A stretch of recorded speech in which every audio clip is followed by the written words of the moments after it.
Once we did encounter some challenges, because we were part of your network and because I have an investment counselor, I always felt like I had somewhere to go for an answer. I always felt like I had somebody with more experience than me that I could lean on. And if Sarah didn't know the answer, she got the answer. Welcome to the Creating Wealth Show with Jason Hartman. You're about to learn a new slant on investing, some exciting techniques, and fresh new approaches to the world's most historically proven asset class that will enable you to create more wealth and freedom than you ever thought possible. Jason is a genuine self-made multimillionaire who's actually been there and done it. He's a successful investor, lender, developer, and entrepreneur who's owned properties in 11 states, had hundreds of tenants, and been involved in thousands of real estate transactions. This program will help you follow in Jason's footsteps on the road to your financial independence day. You really can do it. And now, here's your host, Jason Hartman, with the complete solution for real estate investors. Welcome to episode 1358. As I always say, it is an amazing time to be alive. And you know, a lot of people agree with that. In fact, my co-host here today with me, Rabbi Evan Moffic. Rabbi, how are you? I'm great, Jason. It's an amazing time to be alive. It is. So do people call you Rabbi or Evan or, how do they refer to you? I like to say the only person that I require to call me Rabbi is my mom. But truthfully, no, people call me Evan or Rabbi Evan. I always felt it a little strange when people 70 or 80 years old called me Rabbi, but I let people call me what they want. Yeah. And you mean that because you're a young guy and Yes. It didn't seem right in the seniority chain, right? Got it. Exactly. Well, hey, it has been a truly amazing decade. Today is New Year's Eve, and we are about to close out another year, but also at the same time another decade. And we are entering the 2020s tomorrow. Our theme for Meet the Masters is 2020 Vision, and we will announce our Meet the Masters date and location real soon here, so stay tuned for that. But, you posted an article in our content group from The Spectator that said, "We've just had the best decade in human history. Seriously. Little of this made the news, but good news is no news." And, that's so true of the bias of the media. Bad news sells. If it bleeds, it leads. Yep. You rarely hear the good news in the media. What were some of the justifications for saying, we just finished the best decade in human history?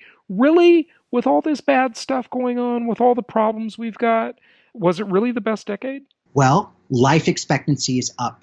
Infant mortality is down. Poverty, extreme poverty, has declined so substantially. I think this isn't the decade, but I think since the mid-1980s, when you had, We Are the World for starving children in Ethiopia, Right. Extreme poverty is down 90% since then. And a lot of that has happened over the last 10 years. The kind of technology and the kinds of innovations in farming and in medicine, it's just extraordinary. Yes, you look at our politics, you look at the anger, it doesn't seem that way. But beneath the surface, I think people are going to look back at this period and say, what an extraordinary advance in human technology and in human quality of life. And even, we talk a lot about one of your missions is to help save the middle class and to help the middle class. But in many ways, there is a shrinking middle class, but a lot of people have gotten a lot richer. Well, if I may, on that point, that is a really interesting point. I think you're probably referencing that Reason Magazine John Stossel interview I recently posted. I think you saw that, right? Yes. I think that was the editor of Reason Magazine, if I'm not mistaken. Maybe we'll play a clip from that on a future episode. But she says, well, the reason the middle class is shrinking is because people are moving up. They're moving out of the middle class. Now, of course, this is a macro view. From that perspective, they're probably talking about the nation. So they're not talking about any particular state or city, or there's different income classes you can divide and, peel that onion in a lot of ways, right? But that is true, and that is interesting. The middle class is disappearing, sadly, but much of it is because people are moving up into the upper classes. Although some are certainly left behind too. So, it's a complicated discussion. But overall, I do agree with that, and that is a very interesting point. Go ahead. Yeah, all of that. I really think part of it is the technology. I mean, I was just thinking back 20 years ago. You remember the whole scare about the year 2000 and what was going to happen? Y2K, yeah. Y2K. And, that was a pretty optimistic time. Even though people were scared about Y2K, there was just this, it was the roaring 90s. I mean, the tech bubble hadn't burst yet. There was a lot of optimism then. And then we go to 2010, 10 years ago, and there was a lot of pessimism. Right. You know more than anybody how after the real estate market, crash and so much foreclosure, people uncertain. And now I kind of think we're clearly more optimistic, but I'd say we're probably more in the middle of the optimism of 2000 and kind of the pessimism of 2010 right now. But I think we have a lot of reason to be optimistic. Well, you mentioned the year 2010. And so that was 10 years ago now, and it was immediately post financial crisis, still in the Great Recession essentially, and it was very hard for people to convince themselves to buy properties back then. But boy, the clients we had who bought properties in 2010, they are sitting very pretty right now. So many of them are probably listening, and you have become very rich from those property purchases. So congratulations. Well, you were working with them, Jason. Yeah. What did it take? What was it, a certain character trait? Was it just a willingness to take a risk? What kind of qualities did you see in the people that were willing to sort of take that leap then? On the face of that's a great question, Evan. On the face of it, you'd have to say, well, you had to be very courageous. You had to have a lot of guts to buck the trend and kind of ignore the negativity and move forward with real estate deals. You had to be that contrarian thinker. But if you just approached it back then in the thick of all this terrible news, I mean, certainly true in 2009 and 2008 also, right? Mm-hmm. In the thick of all that terrible news that was out there in the marketplace, every newspaper you'd pick up, every TV broadcast, everything on the radio, many podcasts, same thing, right? It was all negative, negative, negative, negative. And, when you really dissect it, all you had to do is simply look at it from a commandment number 5 perspective, which is thou shalt not gamble. In other words, the property must make sense the day you buy it or you don't buy it. And the properties made a lot of sense then from a cash flow perspective, from a cash on cash return perspective. Now, granted, people were scared that another shoe was going to drop and there was, what's going to be the next thing? And forgive me because I don't have the timing down on the chronology of how these things panned out. I'd have to look it up and do some research on it. But remember what was going on. Of course, Lehman Brothers collapsed, and lots of mortgage companies collapsed. Foreclosures were going through the roof. As much as a country can declare bankruptcy, which they can't in the same way, I guess, but Iceland essentially declared bankruptcy, right? A country. There was a lot of stuff out there about, this isn't over, it's only going to get worse, blah, blah, blah. But if you just simply looked at it as though, this is the projected rent on a property, and this is the cost of owning it, and the cost is pretty much fixed, and all you got to do is get that rent. Or even if you couldn't get that rent and maybe it was less than you expected, you still did pretty well. You had a big buffer there. And I kept saying to people, if your property value continues to decline, if it gets cut in half, if the property's only worth half as much as it is the day you buy it 1 year later, if it goes down 50%, which is, virtually impossible, right? But if that happened, you'd still have a great investment here because you're not beholden to the idea of selling it. You're not a capital appreciation investor. You're a yield investor. You're a cash flow investor. And you're going to be okay. And by golly, they were. And guess what also happened? The properties went up in value. They went up significantly in value. But again, that's just the icing on the cake. That's so great. And I guess you didn't mention this because this would have taken a kind of different mindset. I mean, what you just said was so clear, and it didn't rely on someone being able to predict the future. But if someone could have predicted the future, they probably could have thought, hey, there's a lot of foreclosures. People still need a place to live. So there's going to be more renters, and rents will eventually go up. And I think that's one of the things we've seen over this last decade, right? The number of renters has skyrocketed. It has totally skyrocketed. In fact, some say there are now over 100 million renters in the country. In a country of 320 million people, 100 million are renting, which I think is great. I don't think that is anything bad. I think that's as it should be. I've said many times I think the homeownership rate is way too high. That's just fine with me. Renting is great. There's nothing wrong with renting. And I'm glad the stigma has left from that concept. Now, just because you rent the home in which you live doesn't mean you shouldn't own lots of properties you rent to other people. Okay, owning rental property is a fantastic deal as well. Right now, this time of year, Evan, everybody's out with a year in review, a decade in review, and they're also out with predictions of what's going to happen next year. And to that end, I'd like to just maybe switch gears for a moment and let's listen to a couple clips from someone we've had on the show many years ago, and that's the chief economist for the National Association of Realtors, Lawrence Yun, who was interviewed recently at the NAR, the Realtors Expo. He said a few interesting things. A lot of people accuse him of, just being a bull all the time on housing, which, that's kind of his mission and his job. So, just understand that anything you get is a little bit skewed in that way, and that's okay with me. I don't, just know where it's coming from, always consider the source. But let's dive in and listen to a little of this, okay? Excellent. The residential real estate market. Well, thanks for inviting.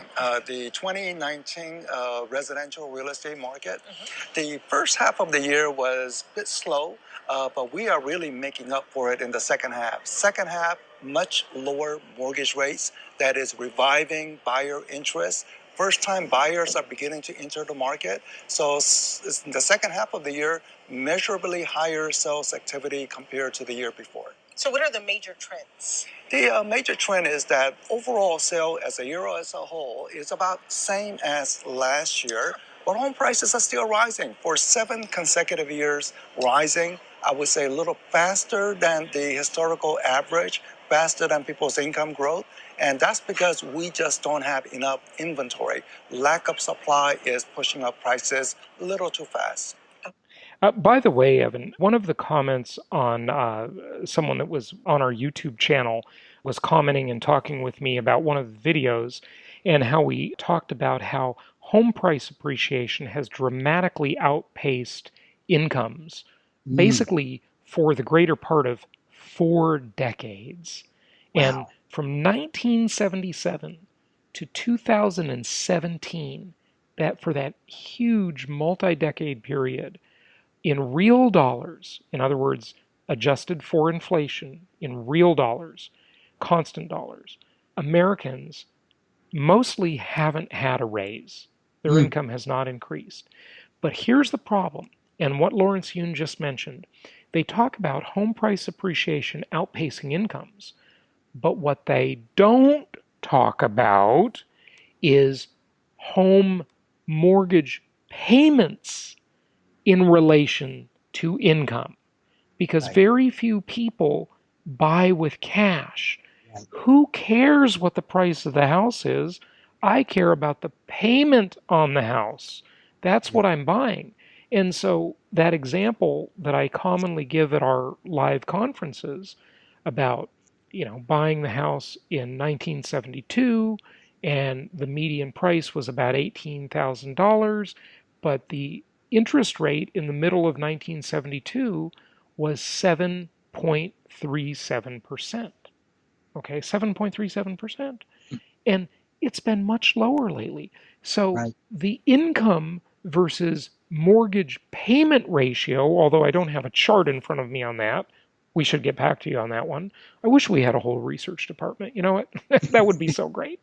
Our show would be so awesome if we had a research department to chase all this stuff down, right? So much to keep track of. Yeah, absolutely. But that ratio is not that out of whack. It's not as bad. It's not nearly as bad as the price to income ratio, which is very out of whack.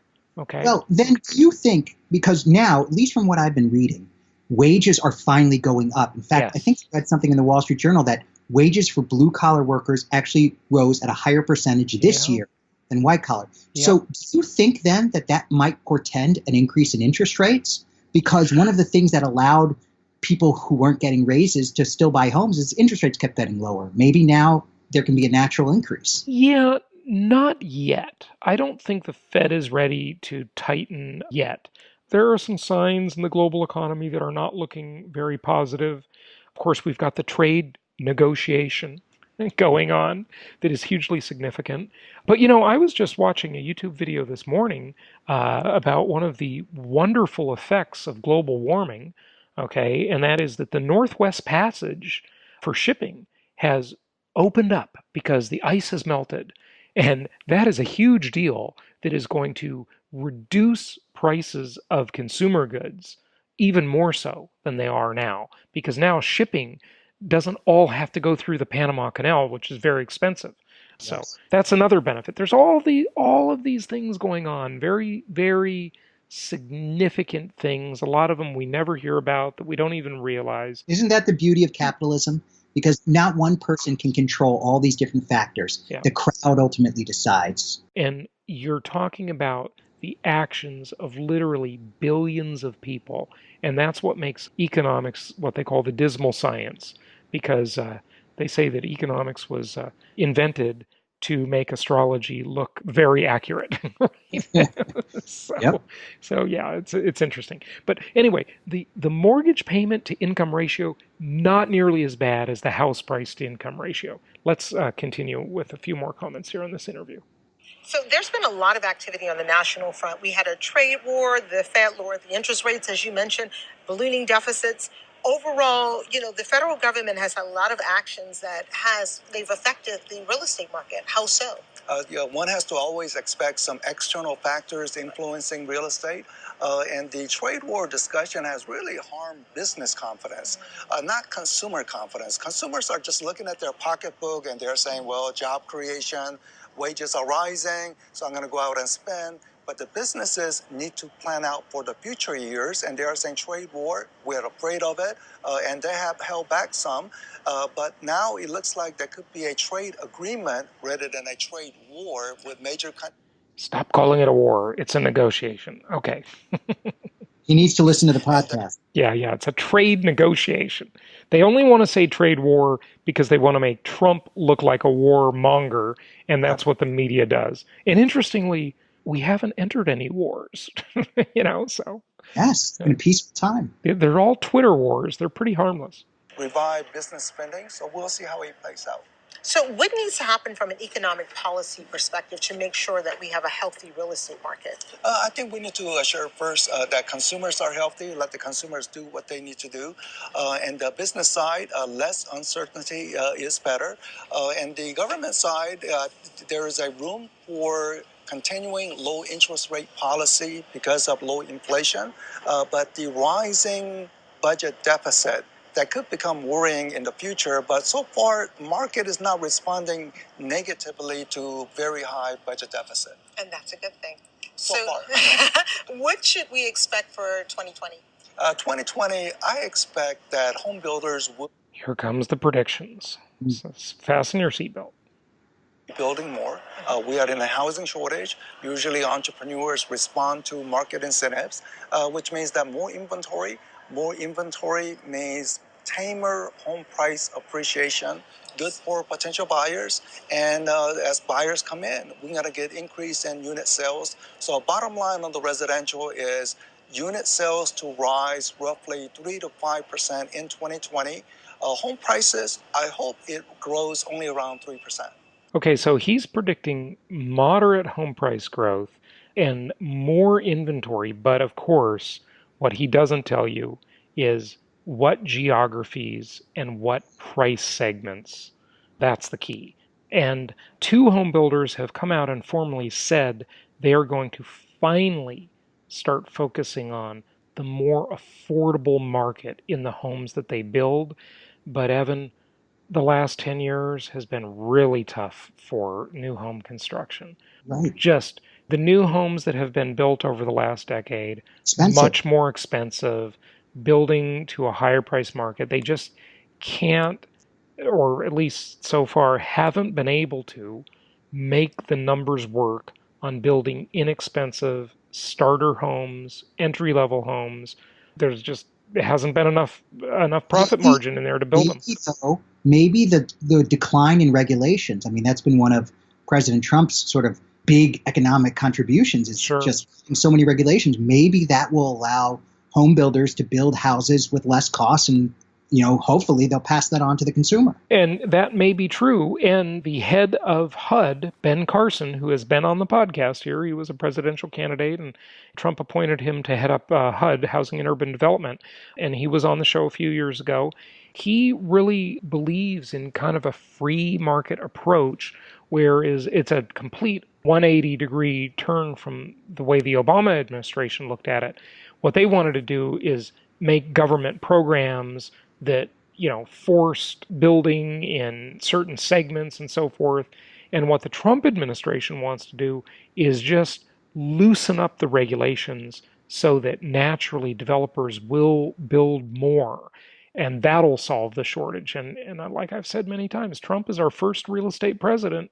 Love him, hate him, whatever. I get it. He says really crazy stuff, and it makes us all pause. But as far as just the economy goes, his administration's been pretty damn good for the economy. You just can't argue with that. Nobody can argue with that empirically. Do you think that with the SALT tax, with capping the home mortgage interest deduction at $750, with doubling the standard deduction, with making it so you can't deduct more than $10,000 in property taxes. And the SALT means that's the acronym for state and local taxes. Go ahead. Do you think that home ownership in expensive markets like California, New York, even where I am in Chicago, do you think that fewer people will buy homes in these expensive markets? Will it hurt home ownership or real estate values in these kinds of places, or is that just sort of going to be a wash? Well, people just deal with it. First of all, Chicago's not that expensive, but LA, New York, Boston, Miami,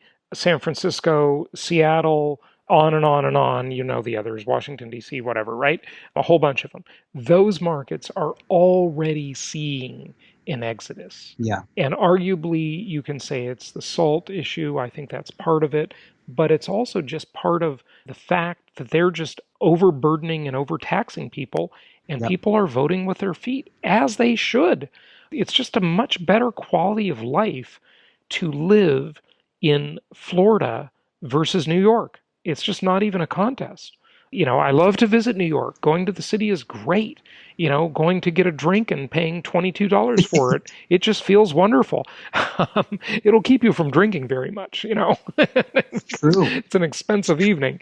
But, those places, you can visit them, but you don't have to live in them. You can live in a state where there's no income taxes whatsoever, where the weather is nicer, it's not so crowded, it's not so hard to get by, and you won't lose that state and local tax issue because you won't spend more than $10,000 on it.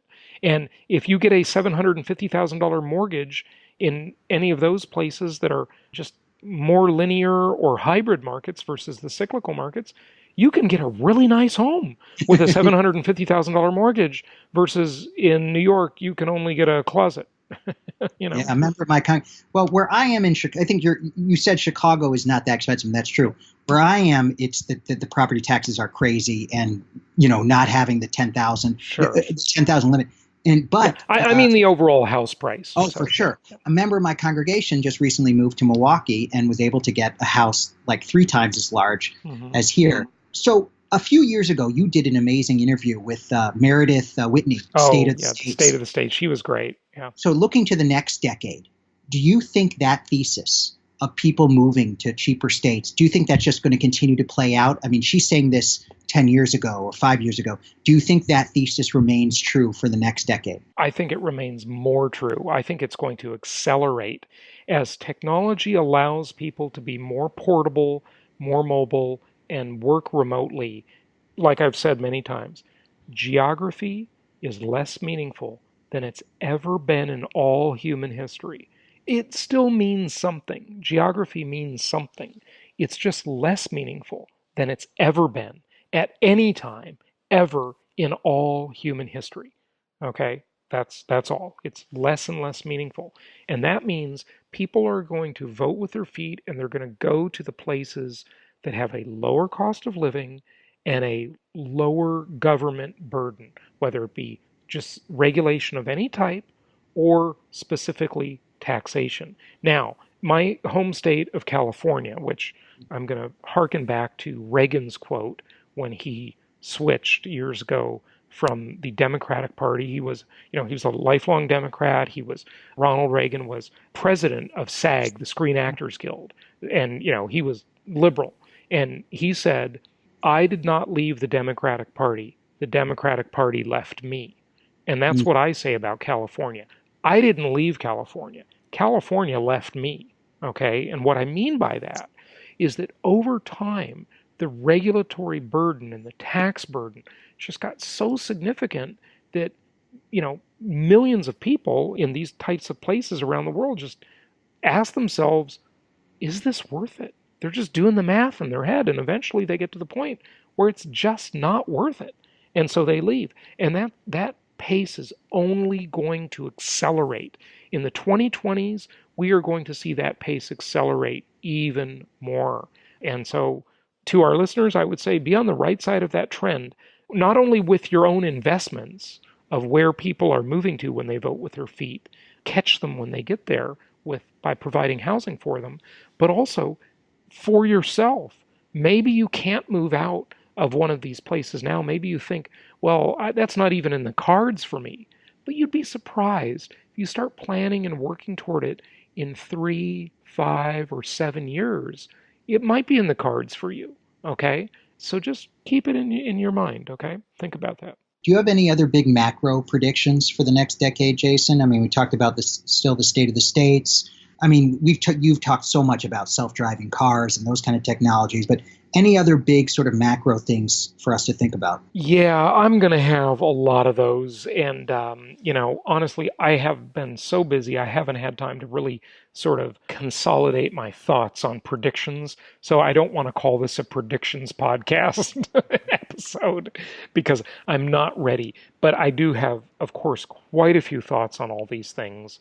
I think the economy is going to continue pretty strong for a while longer. Now, of course, we're moving into an election year, so a lot is up for grabs there, depending on how things go. Of course, we've got this impeachment thing hanging out there. I don't think that really matters. I don't think anything's going to come of it. But hey, I could be wrong. Okay? You never know. You never know. So a lot of things, but technology is just amazing all of us, and we are going to continue to benefit from that economically. I cannot believe how much inflation there is and how much deflation there is at the same time. Yep. It's really startling. I'll give you one example, and then I want to play a little more of this, and then we'll wrap it up. I have a ski trip coming up. I was asked to speak at a group in Aspen in late January, and I thought, I haven't been skiing for a few years. Maybe I need some new garb. Maybe I need some new ski clothing, right? So what do? I've spent a fortune. Ski clothing is always very expensive. I spent a fortune on this stuff over the years. Well, I go online and I start looking at some gloves, maybe some new ski pants, maybe a new parka. It is so cheap. I cannot believe how cheap this stuff is now. I used to easily spend $120 or $170 for a quality pair of ski gloves. Now, at least by the reviews and the specs, you can get great gloves for $25. Okay? Ski pants, $37. Used to be hundreds of dollars. and here's another part of that I want to share. This is not necessarily a deflationary trend. It's a competitive marketplace trend. And it's what I'm calling the collapse of brands. When my mom was here for Christmas, she needed a new pair of shoes. So we went to the mall on Christmas Eve. And it wasn't very busy at all, by the way, because people aren't shopping at the mall so much anymore. We went to the mall on Christmas Eve, and I go to the Apple store to grab a new iPad, and she goes to Saks Fifth Avenue to look at shoes. So I'm finished first. I come into Saks, and there she is buying a pair of $700 shoes. And I am protesting, just she left has and enough right. income property to. Yeah. Oh, look, she can afford it. It's no problem for her to afford it. But I'm just telling her that you don't need to spend money on designer stuff like this anymore. This has all become so flattened. The world of brands, it just ain't what it used to be.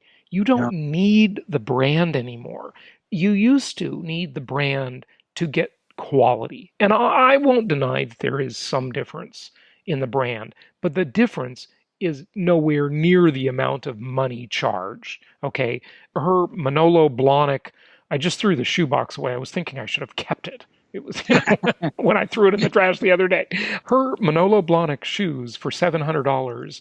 You can go online to Zappos and get really good high quality shoes now for a lot less money. And of course, she was arguing with me profusely. And I said, Mom, you're using emotion to make a decision, and you're trying to be rational in justifying your decision, but go right ahead. Yeah, absolutely. So one prediction is the continuing collapse of brands, the continued and accelerated migration into better cost of living states. Okay, let's get another clip from this and then we'll wrap it up. Okay, Evan? So we're going to shift a little bit to commercial. One of the big topics discussed at the Commercial Economic Issues and Trends Forum was micro apartments. What are they, and why was it important for you to talk about them?